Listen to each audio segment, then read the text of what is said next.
நல்ல மனமுண்டாம் மாமலரால் நோக்குண்டாம் மேனி நுடங்காது பூக்கொண்டு துப்பார் திருமேனி தும்பிக்கை அன்பாதும் தப்பாமல் சார்வார் தமக்கு. அன்பார்ந்த நேயர்களுக்கு இனிய வணக்கம். நாம் இந்த வீடியோவில் பார்க்கக்கூடிய தலைப்பு அப்படிங்கிறது தமிழ் புத்தாண்டு பலன்கள். அதாவது 60 தமிழ் வருடங்களில் இப்போ பிறக்க இருக்கக்கூடிய ஏப்ரல் 14ஆம் தேதி அன்று வரக்கூடிய தமிழ் பாரப வருஷம், இந்த பாரப வருஷத்தினுடைய தமிழ் புத்தாண்டு பலன்களை தான் நம்ம பார்க்க இருக்கோம். முதல்ல இந்த பாரப வருஷம் அப்படிங்கிற வருஷத்தினுடைய வெண்பா அப்படிங்கிறதும் அந்த வெண்பாவுக்கான விளக்கத்தையும் நம்ம முதல்ல பார்த்துருவோம். ஏன்னா பாரப வருஷம் அப்படிங்கிறது 40வது வருடங்களாக வருது. மொத்தம் தமிழ் ஆண்டுகள் 60, அதில் 40வது வருடம் பாரப வருடம். இந்த 40வது வரக்கூடிய பாரப வருடத்தினுடைய வெண்பா அப்படிங்கிறது மிக்க பாரபத்தின் பின் மலையாம் தக்க பசுக்கள் தலைக்குமே இக்கு பழிக்காது நால்வகை உயிருக்கும் இன்பம் கழிக்காதனவே கருது அப்படின்னு சொல்லியிருக்காங்க. இதுக்கு அர்த்தம் என்ன அப்படின்னு பார்த்தீங்கன்னா, இந்த பாரப வருஷத்தினுடைய ஆண்டின் பிற்பகுதி நல்ல மழை பொழியும், தக்க பசுக்கள் தலைக்கும், அதாவது நல்ல பசுமாடுகள் நல்ல பசுமாட்டினுடைய பால் வளம் பெருகும் அப்படின்றத சொல்லியிருக்காங்க. அடுத்து இக்கு பழிக்குமே அப்படின்னா, பழிக்காது அப்படின்னா இக்கு பழிக்காது அப்படின்றது ஒரு புதிய சொல்லாக இன்றைக்கி நமக்கு தென்படுது. அப்போ இக்கு அப்படின்ற சொல்லுக்கான அர்த்தம் அப்படிங்கிறது சூதுவாது. அதாவது ஒரு எப்படி சொல்கிறது அப்படின்னா, ஒருத்தரை வஞ்சிக்கிறது, ஒருத்தரை ஏமாற்றுறது, நம்ப வச்சு துன்பத்தை அனுபவிக்க வைக்கிறது அப்படிங்கிற வார்த்தையை தான் இக்கு அப்படின்ற சொல்லினுடைய அர்த்தமாக இந்த தமிழ் அகராதியில் குறிப்பிடப்பட்டிருக்கு. இக்கு பழிக்காது 4 வகை உயிருக்கும் இன்பம். 4 வகை உயிர்கள் அப்படிங்கிறது 4 வகைப்பட்ட ஊர்வன நடப்பன பரப்பன மனித இனம் அப்படின்ற 4 வகை உயிருக்கும் இன்பம் அப்படின்றத சொல்லியிருக்காங்க. கழிக்காதனவே கருது அப்படின்ற வார்த்தையினுடைய அர்த்தம் இன்பம் பொங்கி வழியக்கூடிய ஆண்டு அப்படிங்கிறத சொல்லியிருக்காங்க. இந்த பாரப வருடத்தினுடைய ஒரு பலனாக ஒரு வெண்பாவை இடைக்காடர் சித்தர் கொடுத்துருக்காரு. இப்போ இந்த பாரப வருடம் அப்படிங்கிறது நல்ல பலன்களை கொடுக்குமா அப்படின்னு கேட்டிங்கன்னா, பொது பலன்களை நம்ம எடுத்துக்கும் போது முதல்ல மக்கள் அதிகமாக வண்டி வாகனங்கள் வாங்கக்கூடிய அமைப்பு, வீடு இல்லாதவர்கள் வீடு கட்டக்கூடிய ஒரு அமைப்பு, புதிய வாகனம், வீடு, சொந்த வீடு அப்படிங்கிறது கனவாக இருந்தது போக இப்போ சொந்த வீடுகள் ஏதேனும் ஒரு வகையில் ஒரு கடன் வாங்கியோ அல்லது ஏதேனும் ஒரு வகையில் ஒரு பிரச்சனைக்குரியதாக இருந்த ஒரு விஷயம் இப்போ அவங்களுக்கு சொந்த வீட்டில் குடியேறக்கூடிய ஒரு அமைப்பு, தொழில்துறையில் மந்தமாக இருந்தது, ஒரு தொழிலில் கஷ்டப்பட்டது, ஒரு பிரச்சனைக்கான ஒரு தொழிலில் போய் மாட்டிக்கிட்டது, ஒரு ஜாப்பில் போய் மாட்டிக்கிட்டு வெளியில் வர முடியாமல் தடுமாறுனது, பணத்தை வாங்கி யாரோ சாப்பிட்டுட்டு போகிறதுக்கு நம்ம பதில் சொல்லிக்கிட்டு இருந்தது, இப்படியாப்பட்ட சூழ்நிலைகள்லேருந்து வெளியில் வரக்கூடிய ஒரு நிலைகள் அப்படிங்கிறது இந்த பாரப வருடத்தில் பொதுமக்களுக்கான பலனாக இருக்குது. மழையை பற்றி குறிப்பிட்டு சொல்லப்படும் போது அதிகமான மழைக்கான ஆண்டாக இந்த பாரப வருடம் இருக்குது. 12 வருடங்களுக்கு ஒரு முறை கடகராசியில் குரு பகவான் சஞ்சரிக்கக்கூடிய இந்த பாரப வருட ஆண்டு முழுக்கவே, இந்த ஆண்டு முழுக்கவே குரு பகவான் உச்ச நிலையில் கடகராசியில் இருக்கிறதுனால தங்கம் விலை குறையும், அரசியல் மாற்றங்கள், மக்களுடைய துன்பங்களை துடைக்கக்கூடிய, மக்களுடைய அக்கறை மீது நலன் கருதக்கூடிய அரசு தலைமைக்கு வரக்கூடிய இந்த பாரப வருடமாக இருக்கும். மக்களுக்கு துன்பங்களை கொடுக்கக்கூடிய அரசியல் கட்சிகள் ஆளுமைக்கு வராது. அடுத்து பார்த்திங்கன்னா, பயிர் சேதம் அப்படிங்கிறது கொஞ்சம் கொஞ்சம் இருக்க தான் செய்யும். மக்கள் பொறுத்த வரைக்கும் நோய்கள் பாதிப்பு அப்படிங்கிறது இல்லவே இல்லை அப்படின்னு சொல்ல முடியாது. கண், வெப்பம், அதே மாதிரி அம்மை போன்ற நோய்கள் இதெல்லாம் கொஞ்சம் கொஞ்சம் இருக்க தான் செய்யும். பயிர்களை பொறுத்த வரைக்கும் நீர் நிரம்பி வழிகிறதுனால ஏற்படக்கூடிய பயிர் சேதம் அப்படிங்கிறது கொஞ்சம் கொஞ்சம் நிச்சயமாக இருக்கும்.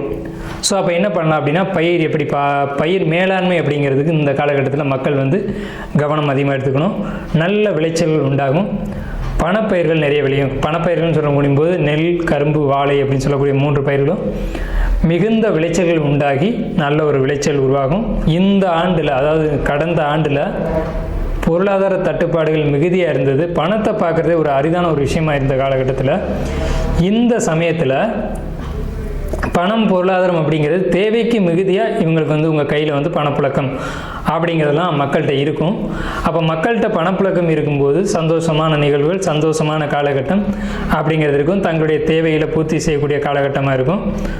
ஸோ இந்த பாரப வருடத்தை பொறுத்த வரைக்கும் எல்லா விதமான நன்மைகளும், குறிப்பாக பேங்கிங் செக்டாரில் கூடியவங்க, வங்கியை சார்ந்த துறைகளில் இருக்கக்கூடியவங்களுக்கு நல்ல ஒரு ஆண்டாகவே இருக்க போகுது. அதே மாதிரி தங்க நகைகள் சேர்க்கக்கூடிய அமைப்பு, முடிஞ்ச வரைக்கும் தங்க நகைகளை சேர்த்துக்கோங்க. இந்த ஆண்டு தான் தங்கத்தினுடைய விலை அப்படிங்கிறது ஒரு சரியான ஒரு நிலையில் இருக்கும். ஸோ மக்களுக்கு வாழ்த்துக்களும் வணக்கங்களையும் கூறி நம்ம ராசி பலனுக்குள்ளே போகலாம்.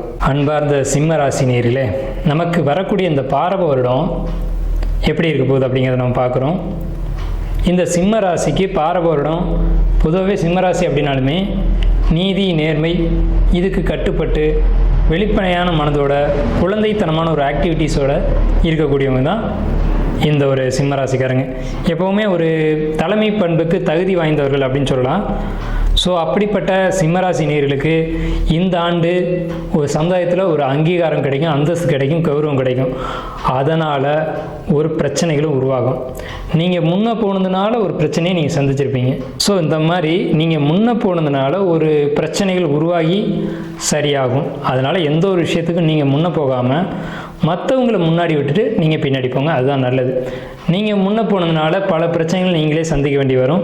ஒரு உதாரணம் சொல்லப்போனால், ஒரு கணக்கு வழக்கு எழுதுனீங்கன்னா கணக்கு வழக்கு சரியாக இருக்கும், அதை ஒருத்தர் மேலாண்மை பண்ணுவார். அவர் என்ன சொல்லுவார், நீ எழுதின கணக்கில் இன்ன பிழை இருக்குன்னு சொல்லுவார். ஆனால் அந்த பிழை உண்மையிலேயே அந்த கணக்கில் இருக்காது. இது வந்து ஒரு உதாரணத்துக்கு தான் நம்ம சொல்கிறோம்.